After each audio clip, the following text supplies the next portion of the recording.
speaker is Mr. Ispanto. I don't know how to translate your office. Is it Transportation Department or the Authority? Ispanto, please check your audio at the same time. It's usually Transportation Agency, Mr. Krishna. Transportation Agency, yeah, that's more correct, I think, because department is usually connotated as a ministry, something like that in Indonesia. Okay, Pak Ispanto is the head of the what do you call this? Railway division of the Transportation Agency of the Jakarta Province. He is actually representing the chairman of the office, that is Mr. Safrin Lupito, who is also representing the governor of Indonesia. So I believe what he's going to present is the ideas or insight of the Jakarta Province government. So before you present your presentation, I would like to introduce you to the attendees, Pak Ismanto. Pak Ismanto, what I can hear is, what I can say is only your present position, which head of railway division. And I know you got a bachelor and master degree both from the same university, University of Indonesia, the flag carrier of Indonesian higher education. Pak Ismanto, I will not prolong my introduction. Please take your time, entertain us with your ideas and insights. Silakan Pak Ismanto. Okay, thank you very much, Mr. Krishna. Assalamualaikum warahmatullahi wabarakatuh. For this event, I would like to thank Mr. Harmanto Dwi Atmoko as the chairman of MASCA, and then Mr. Bakili as the GM of Indonesia, and then the speakers and panelists, Mr. William Sabandar, Mr. Wahyu Sofiadi from Director Business Corporation PT LAN, and then Mr. Raghav Kaudari, Head of Business Development of Motorola. From this event, I am assigned from Mr. Shafrin Lovuto as a Head of Transportation of Agency DKI of Jakarta. So from this event, I'm very happy that the Transportation of Agency of DKI Jakarta have a chance to sharing with this community virtual conference part 2 Indonesian Railway by MASCA and JIM. So the government of DKI Jakarta can sharing about the program and the policy of especially from the railway policy. So the program of Jakarta to develop about the improvement public for the mobility can improve in the next day. So for the time, I would like to present the presentation. For first time, I would like maybe I will more speak in Bahasa, because there is the material is very a lot of material that you have to explain about our policy. No problem, Pak. Just take your time. Thank you. Santai aja, Pak. Iya. It's more comfortable in Bahasa, Mr. Krishna. Yeah, no problem. Yeah. Okay, thank you. Maybe about the presentation.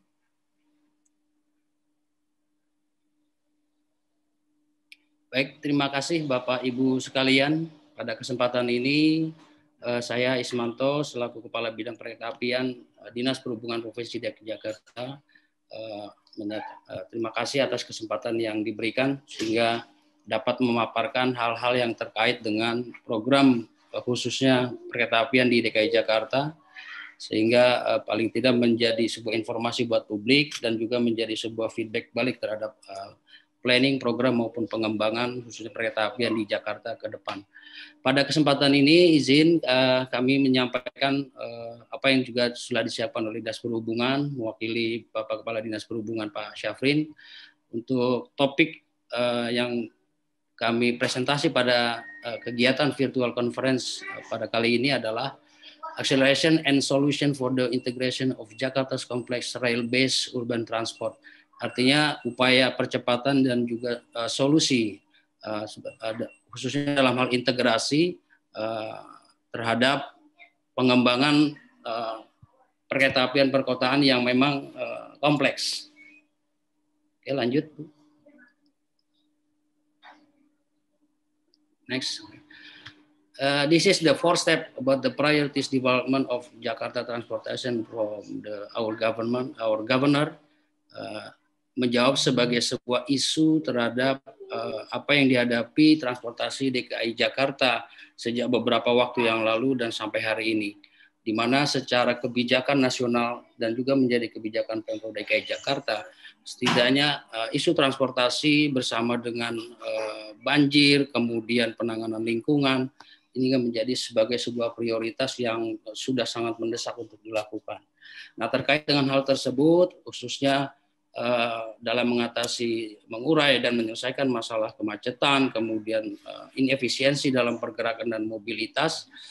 Namun demikian, secara kebijakan Pak Gubernur dalam hal ini Pemprov DKI Jakarta mengedepankan tahapan maupun sebuah prioritas. Yang pertama adalah memberikan prioritas utama terhadap pejalan kaki. Sehingga dalam hal ini program yang didorong secara relatif masif dalam 2-3 tahun terakhir adalah program pedestrianisasi. Sehingga inilah sebagai sebuah alat transportasi yang rasanya dimiliki oleh setiap manusia, setiap individu dalam bentuk melakukan aktivitas pejalan kaki. Kemudian yang berikutnya adalah bagaimana mendorong penggunaan kendaraan tidak bermotor yang juga tentu dalam konteks akan memberikan dampak langsung terhadap lingkungan, yang dalam hal ini adalah sebagai sebuah kendaraan ramah lingkungan. Contohnya adalah yang pasti hari ini sudah mulai beberapa waktu lalu, terutama dalam masa COVID, penggunaan sepeda ini juga menjadi sebuah kebijakan Pemprov DKI Jakarta dalam bentuk pembangunan fasiliti mulai dari jalur sepeda dan hal-hal yang mensupport terhadap program tersebut yang mungkin nanti akan dijelaskan lebih lanjut pada slide berikut. Yang ketiga adalah memfasilitasi dan mendorong dalam bentuk push strategi adalah menyediakan public transport yang tepat, nyaman, dan tentunya juga aman, dan bagaimana juga dalam polisinya nanti bahwa penyediaan angkutan umum ini juga tetap mengedepankan terhadap aspek-aspek yang memang diperlukan, sehingga pola shifting dari kendaraan pribadi bisa cepat dilakukan, sehingga isu masalah kemacetan dan juga inefisiensi dalam perkotaan ini bisa dijawab. Dan terakhir baru sebuah policy terhadap private transport, dalam hal ini kendaraan pribadi, sehingga ini menjadi sebuah prioritas terakhir dalam arti bahwa proses kebutuhan mobilitas terhadap kendaraan pribadi juga diwadahi dan diatur, sehingga dan ini diharmonisasikan terhadap 3 prioritas yang ada di atas sebelumnya, yaitu dari sisi pedestrianisasi, kemudian mendorong angkutan ramah lingkungan dan tidak bermotor, dan terakhir public transport. Lanjut.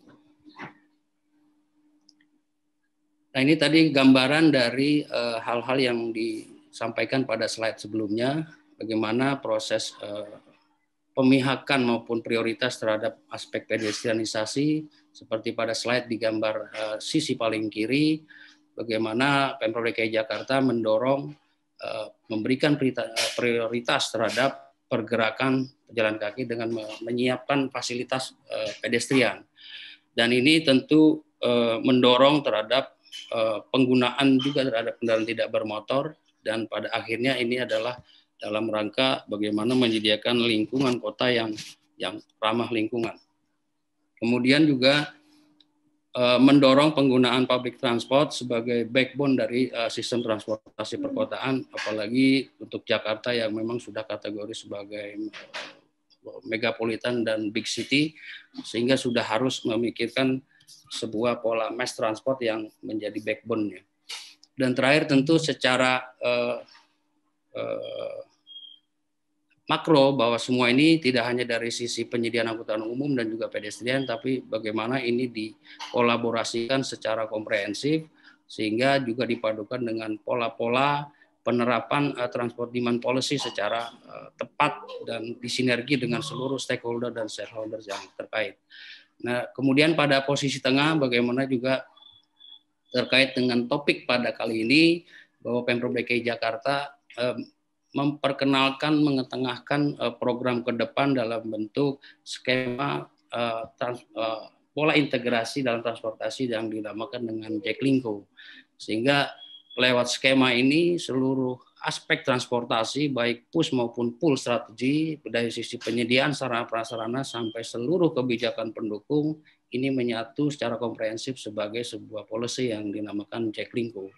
Dan ini pada penerapannya Pemprov DKI Jakarta menerapkan pola kolaboratif, mengajak seluruh stakeholders maupun shareholders yang terkait, baik unsur masyarakat, unsur private sector, sehingga diharapkan bahwa policy transportasi sebagai bagian dari policy kota dan nasional ini menyertakan seluruh pihak dalam implementasi. Lanjut. Nah, ini sebagai gambaran program terhadap prioritas terhadap pejalan kaki. Yang sisi kiri misalnya, kemudian tengah dan di kanan, ini menggambarkan bahwa kebijakan ini sudah diimplementasi dalam bentuk menyediakan sebuah pedestrian yang luas pada koridor utama jalan utama di DKI Jakarta. Ini contohnya Jalan Sudirman, dan ini di-connecting dengan simpul-simpul transportasi. Dalam hal ini adalah kereta api di Duku Atas, di mana ini ada Kendal, kemudian juga ada penataan stasiun Senen. Artinya bahwa kebijakan penyediaan fasilitas pedestrian ini dikomprehensifkan dan disatukan terhadap konsep sebuah transportasi yang menyatu, di mana dalam hal ini sebagai contoh adalah angkutan massal basis rel sebagai simpul yang di-connecting dengan kebijakan penyediaan fasilitas pejalan kaki. Dan diharapkan ini menjadi budaya seiring dengan penerapan policy-policy yang lain. Lanjut. Ini adalah tadi terhadap prioritas kedua, bagaimana mengedepankan kendaraan tidak bermotor dan juga ramah lingkungan. Bagaimana program DKI Jakarta komit untuk membangun secara program 200 km lajur sepeda di DKI Jakarta, dan juga memperkenalkan sebuah konsep bike sharing, dan ini artinya ada keterlibatan pihak private yang berminat untuk ikut serta dalam program Pemprov DKI Jakarta dalam rangka menyediakan layanan transport yang ramah lingkungan, connecting dengan angkutan lain. Sebagai contoh ini adalah penyediaan lajur sepeda, kemudian ada juga penyediaan bike sharing yang menyertakan private. Dan di kiri adalah gambaran sebuah plan DKI dalam bentuk pembangunan dan penyediaan fasilitas lajur sepeda khusus, dan ini ada yang dedicated, ada yang buka pasang, yang secara total jumlahnya 200 km. Baik, lanjut Bu.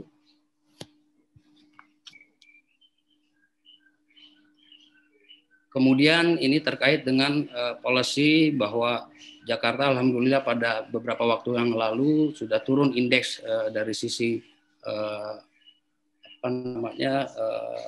emisi, sehingga di sisi lain juga terus dikedepankan termasuk mendorong penggunaan kendaraan listrik. Dalam hal ini contoh sudah diperkenalkan uji coba terhadap bus listrik, kemudian juga bagaimana juga diterapkan terhadap sebuah policy pendukung dalam bentuk pembebasan pajak BPNKB terhadap kendaraan bermotor listrik. Nah, di sisi lain policy-nya terhadap bagaimana mengedepankan penyediaan layanan umum yang ramah lingkungan, ini juga dipadukan policy terhadap bagaimana traffic demand management dilakukan dengan penerapan ganjil genap yang tentu penerapannya sangat cermat dan dengan mitigasi yang hati-hati, sehingga sebagai sebuah kebijakan ini saling mendukung. Lanjut. Ini yang tadi kami sampaikan sebagai sebuah konsep besar penataan transportasi di DKI Jakarta dalam bentuk konsepsi integrasi adalah skema Jaklingko. Nah, di slide ini memperlihatkan beberapa elementer yang paling tidak ada 4 hal besar bagaimana proses integrasi itu dilakukan terhadap infrastruktur perkotaan, kemudian adalah integrasi terhadap tarif dan juga sistem pembayaran sehingga bisa efisien dan efektif. Dilakukan penataan rerouting dan layanan sehingga kualitas yang saling terintegrasi, efisien dan nyaman ini diharapkan juga menaikkan minat para pengguna perjalanan. Dan terakhir, bagaimana konsep mobility as a service (MaaS) dalam bentuk bagaimana mengeksplor sistem informasi maupun teknologi informasi, khususnya di penyelenggaraan kereta api memang sebuah IT base, sehingga bagaimana hal ini bisa dilakukan secara masif dan membentuk pada program jangka panjang adalah seamless public transit connection. Dan di satu sisi DKI Jakarta sudah memulai sebuah upaya kecil, upaya yang sudah dimulai dalam bentuk para operator kereta api di DKI Jakarta dari MRT maupun LRT ada keinginan untuk bahwa data dan informasi ini bisa memberikan input terhadap pengambilan kebijakan sehingga sistem dashboard maupun integrasi real time ini dilakukan dan di-connecting dengan Dinas Perhubungan sehingga kecepatan dan juga terhadap pengambilan keputusan, evaluasi dan monitoring bisa dilakukan karena terintegrasinya data dan informasi. Lanjut. Nah, ini adalah gambaran dari kerangka pikir dan kerangka kerja dari Jaklingko. Ada dua, yaitu dari sisi government baik pusat maupun daerah, kemudian juga para mitra dalam bentuk partner pembangunan dan sistem funding, terutama di perketapian yang memang luar biasa secara investasi. Di sini memperlihatkan adanya pola pull dan push strategi, di mana ada MRT, kemudian ada LRT dan para moda dan moda-moda transport. Kemudian juga ada policy terhadap TDM dalam bentuk ERP, kemudian bagaimana parking management, kemudian ganjil genap diterapkan secara terukur dan dipadukan dengan diupayakan dengan secermat mungkin. Dan juga pada framework ini memperlihatkan bahwa tidak hanya integrasi itu antar angkutan darat dalam bentuk jalan, kemudian ada MRT dan LRT seiring berjalan ada program tata stasiun pada hari ini, dan juga adanya program misalnya mulai memperkenalkan bagaimana integrasi itu dilakukan dengan angkutan perairan. Sebagai contoh, pada beberapa waktu yang lalu dan juga berproses, rencana koridor MRT Utara Selatan yang pada perkembangannya deponya adalah di Ancol Barat, adanya pemikiran plan dan kalau nggak salah sudah dilakukan bahkan terhadap trasenya ini terintegrasi dengan stasiun Marina. Kemudian juga sebuah pemikiran bagaimana depo di Ancol Barat ke depan didorong sebagai TOD dan ini connecting dengan angkutan perairan di Kepulauan Seribu. Sehingga pengembangan wilayah Kepulauan Seribu, pariwisata dan sejenisnya ini menjadi sebuah keterpaduan bagaimana backbone transport rel kereta api ini betul secara teori dan dapat diimplementasikan mendukung perkembangan kota. Lanjut. Nah, ini gambaran bagaimana proses integrasi pada angkutan massal yang hari ini sudah beroperasi adalah dari Transjakarta sejak 2004, kemudian MRT Jakarta juga sudah beroperasi sudah setahun lebih, kemudian LRT Jakarta sejak Desember 2019.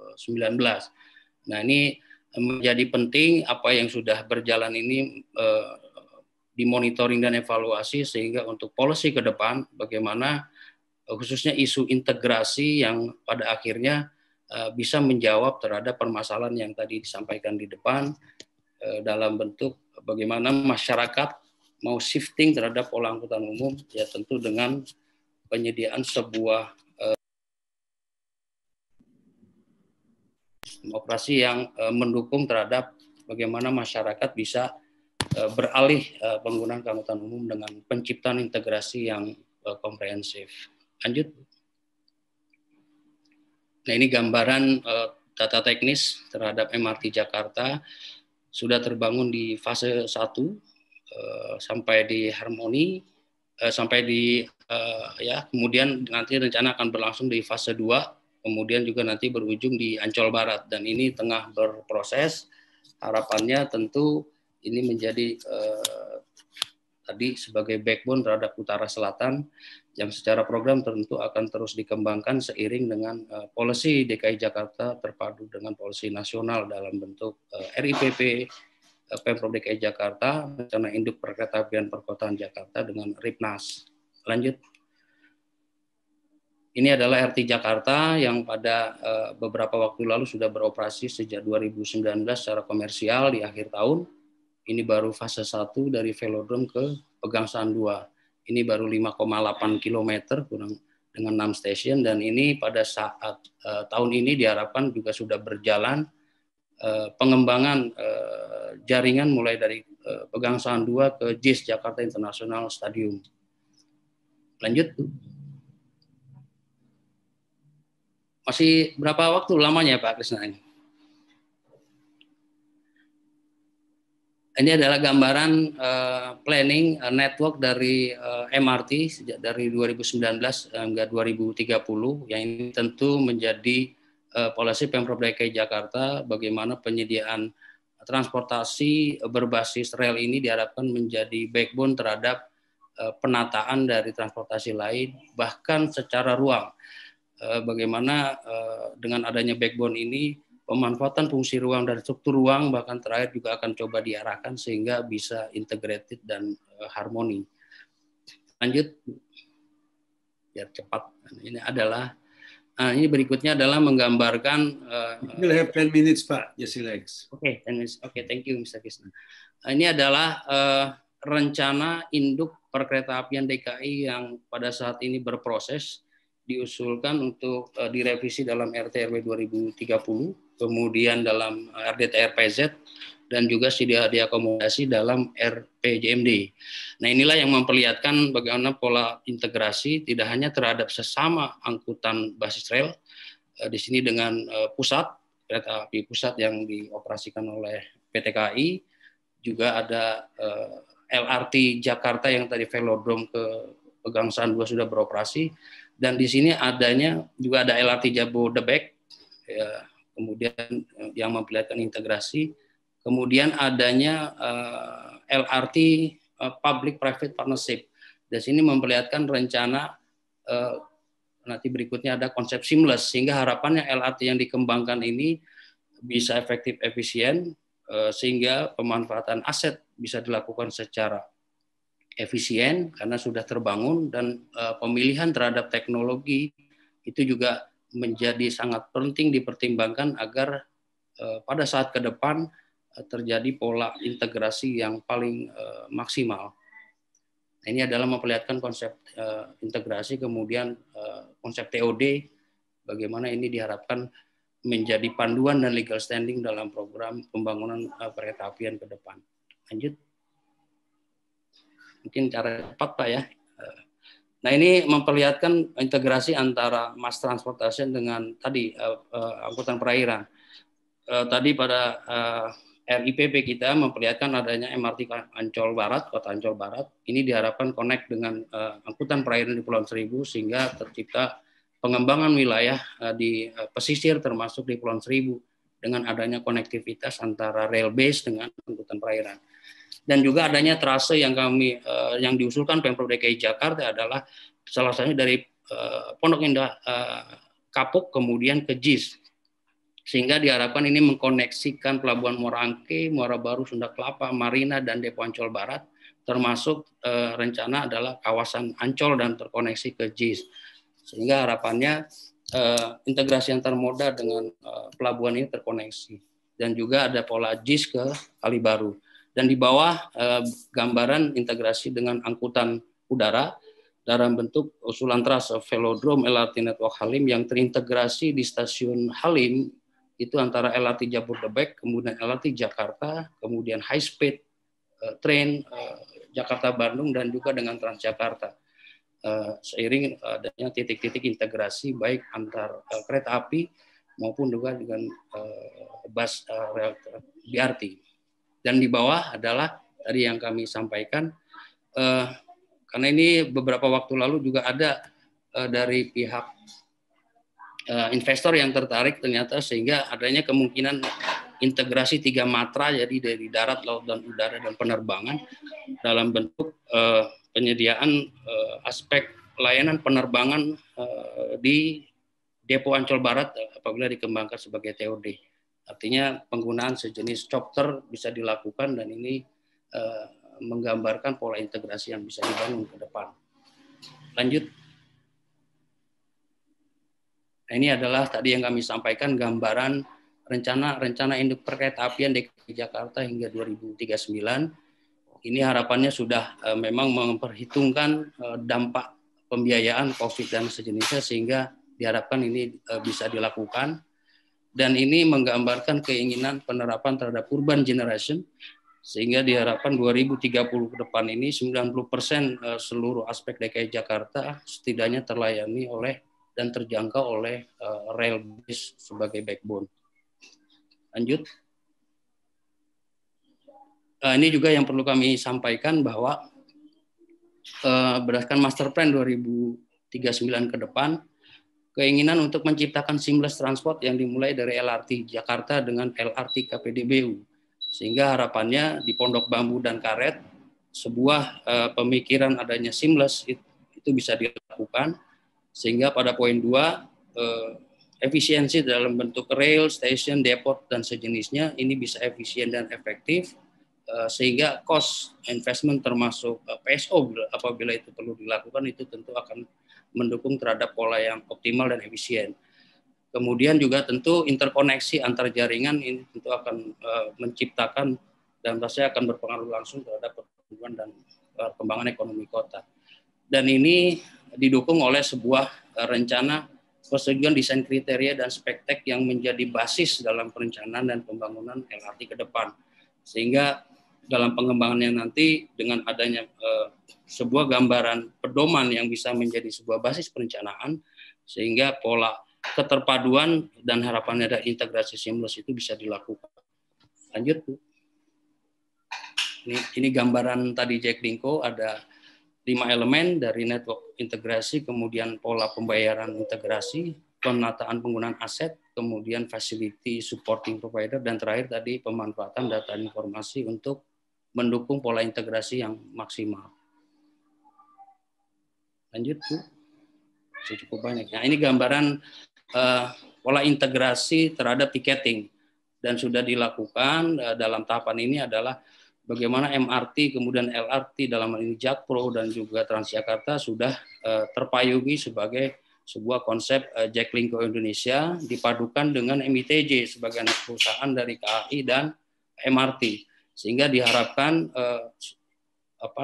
integrasi yang dilakukan di transportasi ini berbasiskan angkutan rel sebagai utamanya, termasuk Transjakarta, ini bisa menciptakan pola integrasi yang maksimal, yang bahkan di ujungnya nanti diharapkan bisa terkait dengan pola kebijakan PSO, sehingga bisa lebih efisien dan efektif dalam pelaksanaan penyelenggaraan transportasi di Jakarta khususnya. Lanjut. Berikutnya ini gambaran teknis saja bagaimana kerangka pikir dari Jaklingko dalam bentuk badan usaha yang menyatu di bawah Jaklingko Indonesia. Ini bisa menciptakan sebuah pola integrasi, dan hari ini dimulai dengan program tata stasiun, kemudian beranjak juga dengan pola integrasi tarif, sehingga tadi yang kami sampaikan harapannya PSO yang pasti akan sangat besar khususnya dalam angkutan massal ini diharapkan dengan pola seperti ini bisa integratif dan bisa menekan biaya operasi, dan yang pasti adalah integrasi mulai dari fisik, layanan hingga pembayaran dan tarif. Lanjut. Nah, pada saat ini proses studi sedang berjalan bagaimana integrasi tarif dan electronic fare collection sedang dilakukan, sehingga harapannya ini menjadi sebuah kajian yang menjadi dasar terhadap bagaimana implementasi FG ini dilakukan. Lanjut, Bu. Ini contoh program tata stasiun. Pada tahap 1 adalah Tanah Abang, Juanda, Senen, dan Sudirman. Ini ada gambaran before after. Alhamdulillah sudah menciptakan hal baru, menghadirkan dunia baru, bahkan budaya baru. Dan ini terus berlanjut ke tahap 2. Next. Lanjut. Nah, ini gambaran untuk tahap 2. Salah satunya adalah revitalisasi stasiun kota. Back, Bu. Stasiun kota, kemudian ada Manggarai dan Palmerah. Dan ini dipadukan bagaimana konsep LEZ, adalah Low Emission Zone, dikaitkan dengan aspek lingkungan. Ini dipadukan seiring dengan program tata stasiun sebagai sebuah konsep integrasi memadukan konsep TOD satu paket. Lanjut, Bu. Nah, ini gambaran TOD tadi yang, dan ini secara pergub sudah ada TOD Duku Atas, di mana sebagai pengelola kawasan master developernya adalah PT MRT, dan di sini ada juga LRT Jabodebek yang sedang berproses dan sedang dalam proses juga pola integrasinya dengan KRL, kemudian railing dan juga MRT. Lanjut, dikit lagi ya, tuh. Oke, terima kasih Pak Krisna. Ini yang dapat kami sampaikan pada kesempatan ini, bisa menjadi bahan diskusi. Kami mohon input, saran, sehingga harapannya menjadi feedback kami dalam penyusunan policy DKI Jakarta, khususnya terkait integrasi. Terima kasih. Assalamualaikum warahmatullahi wabarakatuh. Waalaikumsalam warahmatullahi wabarakatuh. Pak Ismanto, it's a very dense presentation yang sangat padat sekali.